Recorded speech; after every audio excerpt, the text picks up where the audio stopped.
In the late summer of 1917, in the wheat country of Reno County, Kansas, a widow named Barbara Nisley did something that made the whole settlement certain she had finally broken.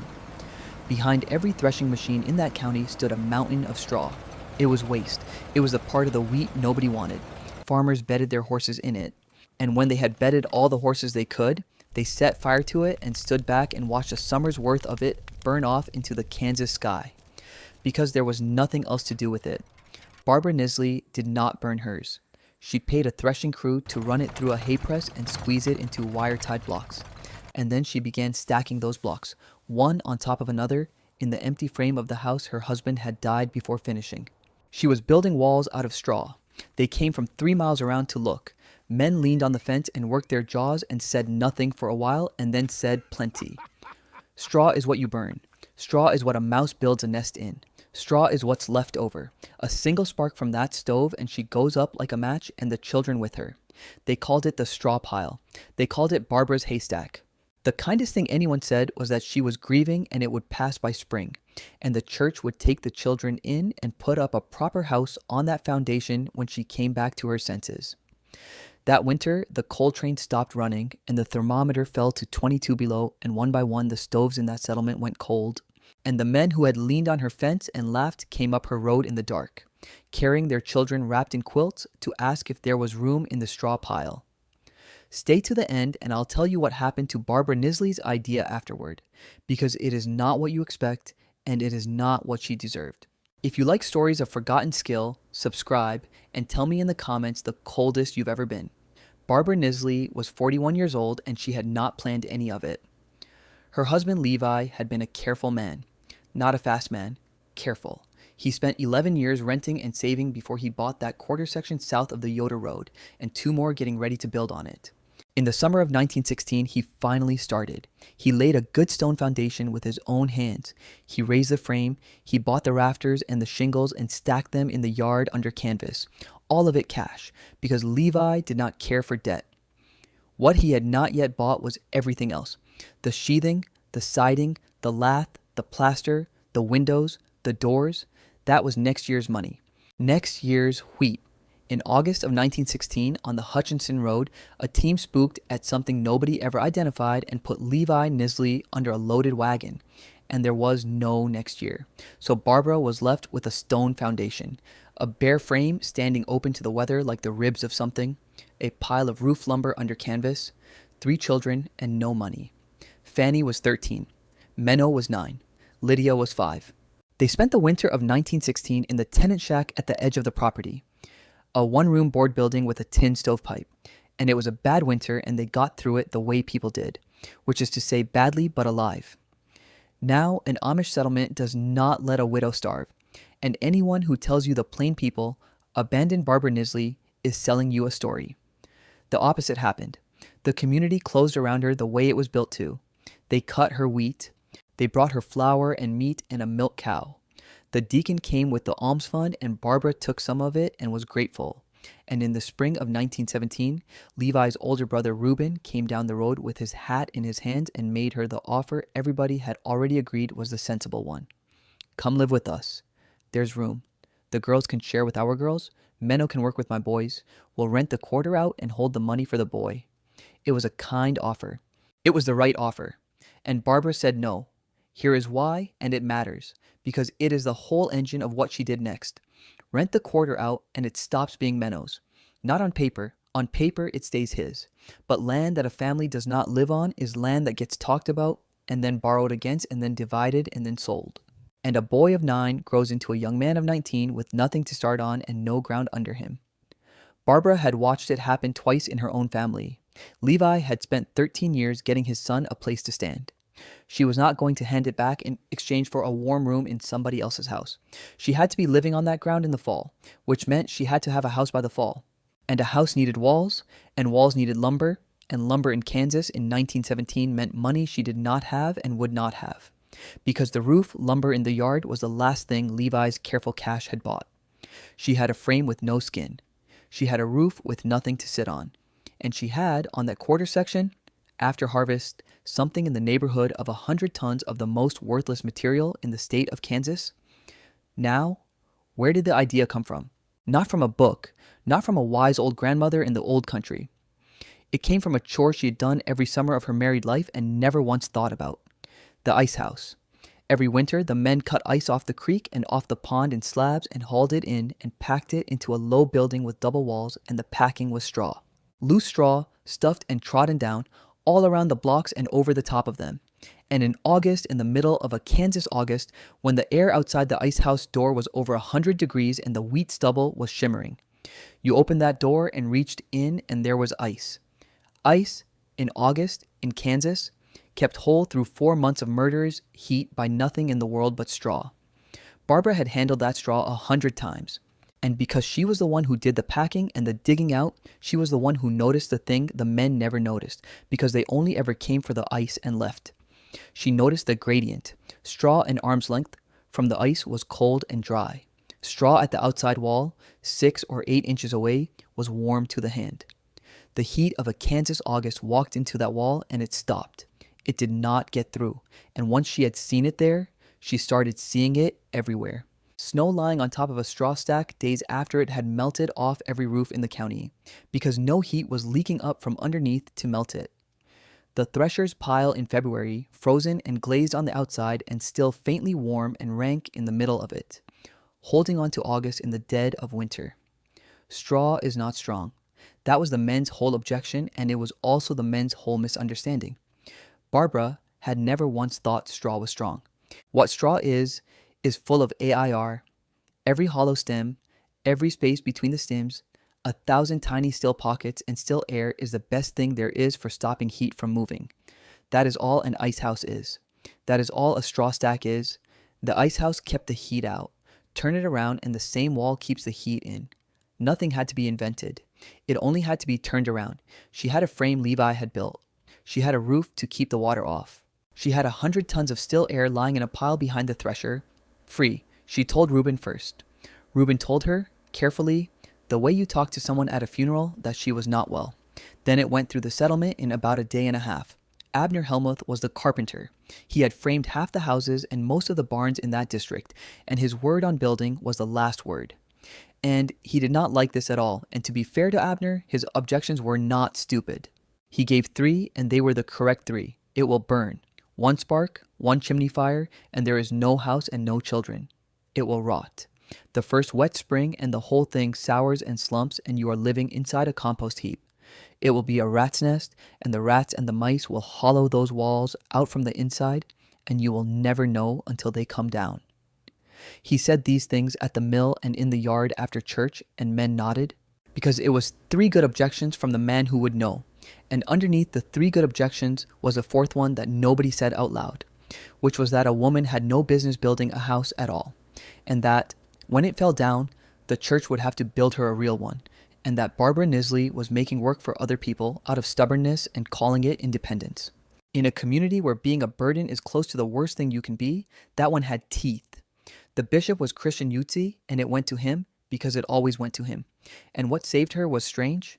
Bishop Yutzi's worry was never fire or rot. His worry was pride. A house that was odd, a house that was different, a house that made people look, was a house that lifted its owner up above the others. And that was the thing the plain life is built to prevent. He came out and stood in the yard and looked at Levi's bare frame and looked at Barbara. And then he asked her what it would cost. She told him. The wire for the bales, the lime, some nails, not the price of a wagon. And Yutzi stood there a while, and then he said something to the effect that no man was going to be made proud by a house made out of what the thresher throws away, and that it was hers to try, and that she should be sure of the roof. And he went home. Her idea was saved by being too poor to be vain. The first problem was purely practical. In 1917, nobody baled straw. You baled hay, because hay was worth money. Straw you stacked or burned. The hay press in that district belonged to a Mennonite named Ed Clear, who ran a threshing outfit and was not Amish and had no stake in anybody's opinion. Barbara went to him in July with a proposition, and Clyover, by every account, laughed at her for a solid minute and then said yes, because he was curious and because she offered to feed his crew for the run. So the crew came, and they ran her straw through the press instead of burning it, and made her wire-tied blocks about 1.5 feet by 2 feet by 3 feet, 60, 70 pounds apiece, hard as a church pew. And the crew laughed the whole time and stacked them for her anyway, because that is how men are. Then she started, and then it went wrong.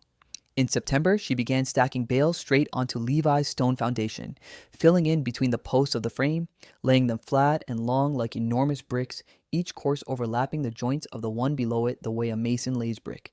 It went up fast. That was the seduction of it. A wall that would have taken Abner Helmuth 2 weeks went up in an afternoon. And by the end of the first week, Barbara had most of the north and east walls standing, and she let herself feel good about it. Then it rained. 2 days of soaking gray Kansas rain at the beginning of October, and the bale sat on the cold stone, and the stone wicked the water up out of the ground like a lamp wick. And the bottom course drank it. She did not see it happen. She saw it 4 days later, when the north wall began to belly, saw a slow, sick bulge, the bottom course going black and soft and squashing out under the weight of everything above it. She pulled a bale free, and it came apart in her hands, hot and stinking and already composting, rotting from the ground up. Abner Helmuth was there within the day, and he was not gloating, which was worse. He was gentle. That is the part that stings in the retelling. He told her it was all right, that she had tried, that they would come and take it down, and there was no shame in it. Barbara took it down herself, burned the rotten bales, stacked the good ones back under canvas, and sat with it. And what she came out with was not a new idea. It was the same idea with the mistake taken out of it, which is what almost every real advance actually is. The straw was never the problem. Water was the problem. Straw only ever fails when it is wet. So she rebuilt from the bottom up, and every single thing she did was aimed at one enemy. She raised the foundation. She and Menno and a hired boy laid another 2 courses of stone on Levi's stem wall until the top of it stood a good 1.5 feet above the dirt, so no splash off the ground and no drift of snow could ever reach the straw. She broke the wick. On top of the stone, tar paper, doubled and lapped so the stone could pull all the water it wanted out of the ground and the straw would never taste it. Then a bed of gravel and a sill of Levi's leftover lumber for the first course to sit on. Up out of everything. She put the roof on first. This is the part Abner Helmuth would think about for years afterward, because it was the part he should have thought of and hadn't. Barbara did not stack a single new bale until the rafters were sheathed, the shingles were down, and Levi's roof was shedding water. And she did not build it flush. She ran it out past the walls in a wide overhang, wider than any house in that district. Wide enough that a rain would have to blow sideways a long way to touch the straw at all. A hat and a pair of boots is how she put it to Fanny. Keep its feet out of the water and its head under a hat, and it will never rot. Then she stacked. Running bond, joints staggered, tight as she could drive them, every gap rammed full of loose straw with a stick. Every second course she drove sharpened hedge stakes down through the bales, Osage orange out of the hedgerow, the hardest wood in Kansas, pinning the courses into one body so nothing could shift or slump. And the bales only filled in between the posts of Levi's frame, which was the answer to the objection nobody could get past.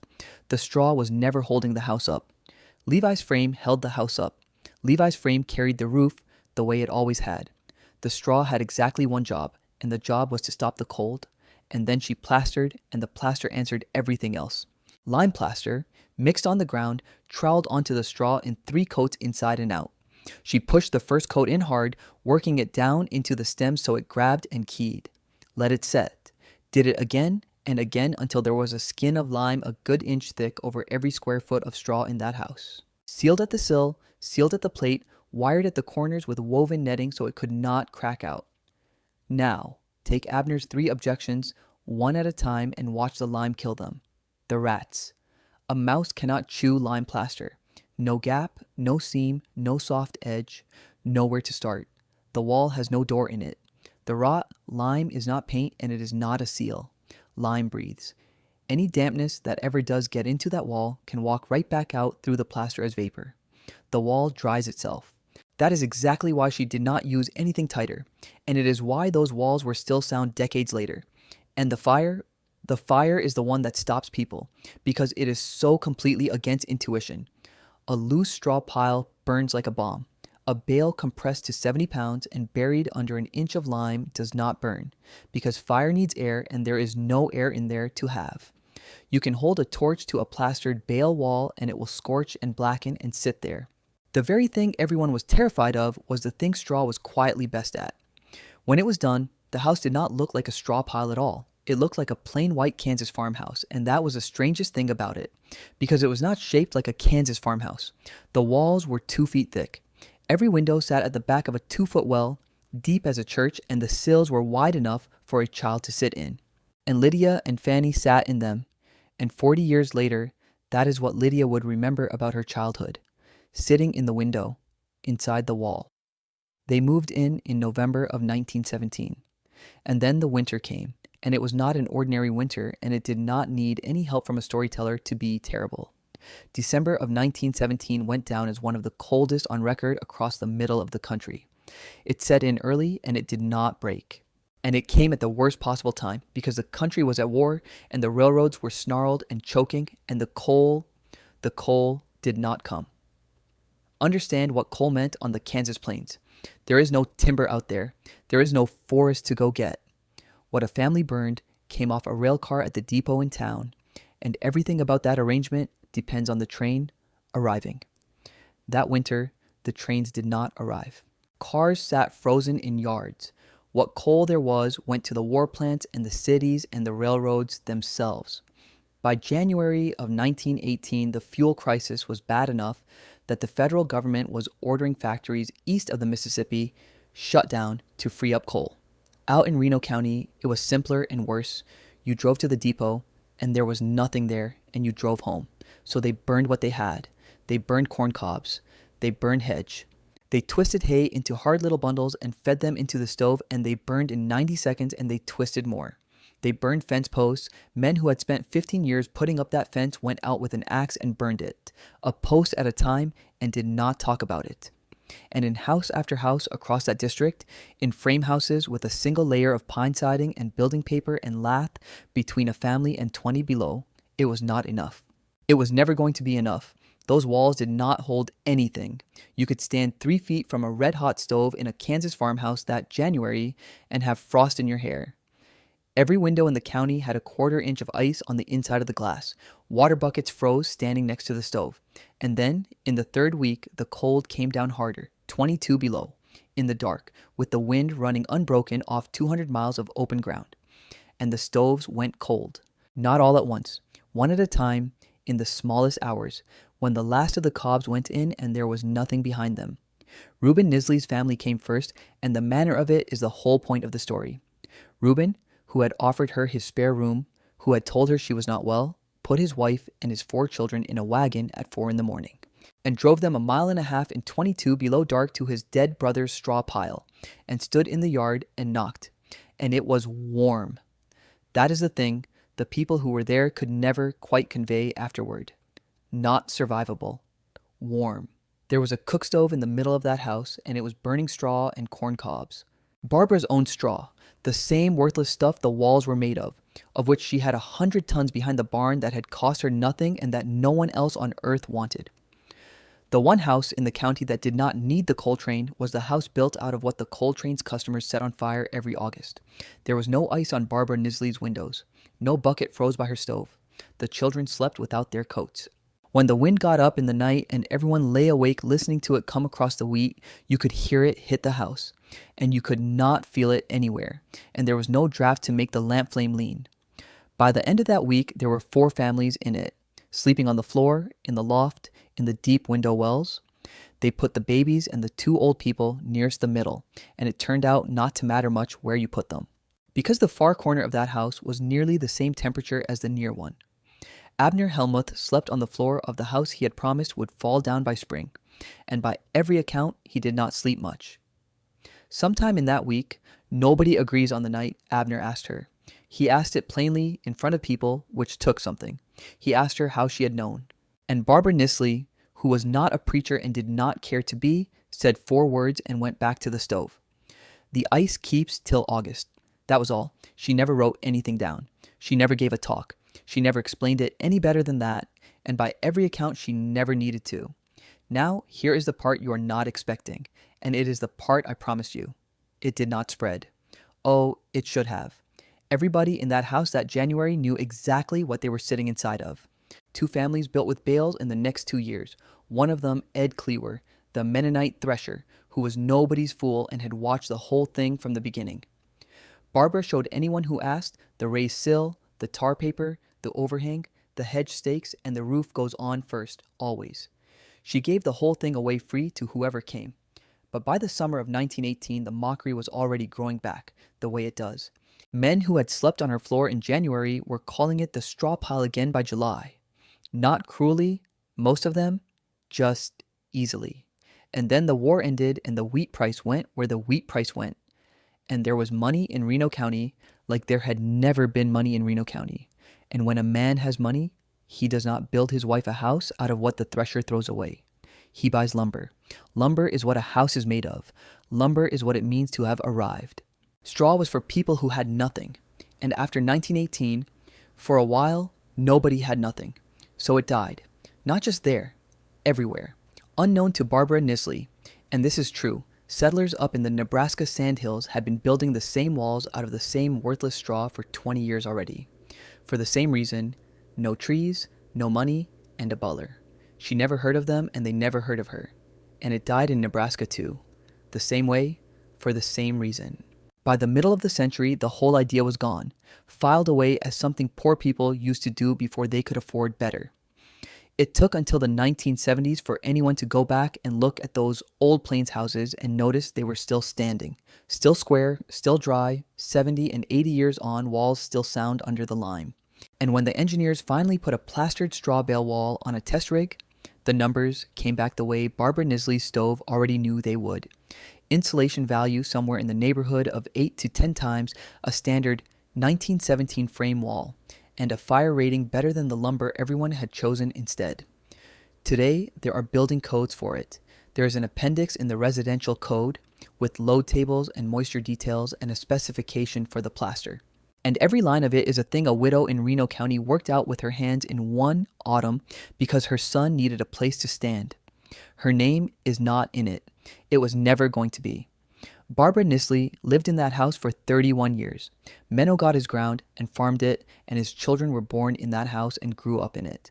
The 2-foot window wells stayed cool in July and warm in January, and every grandchild in that family sat in them. The house outlasted her, and it outlasted the frame houses of every man who leaned on her fence and laughed. And the last of them to go was Abner Helmuth's own, which came down in a wind in the 60s. I've told you the coldest week of Barbara Nisley's life. Tell me yours, where you're watching from, and the coldest you have ever been. And if you want more of these, the forgotten and the mocked and the ones who turned out to be right, you know where the button is. This video is historically inspired storytelling. The people and the specific event are fictional. The winter, the coal shortage, the material, and the physics are not.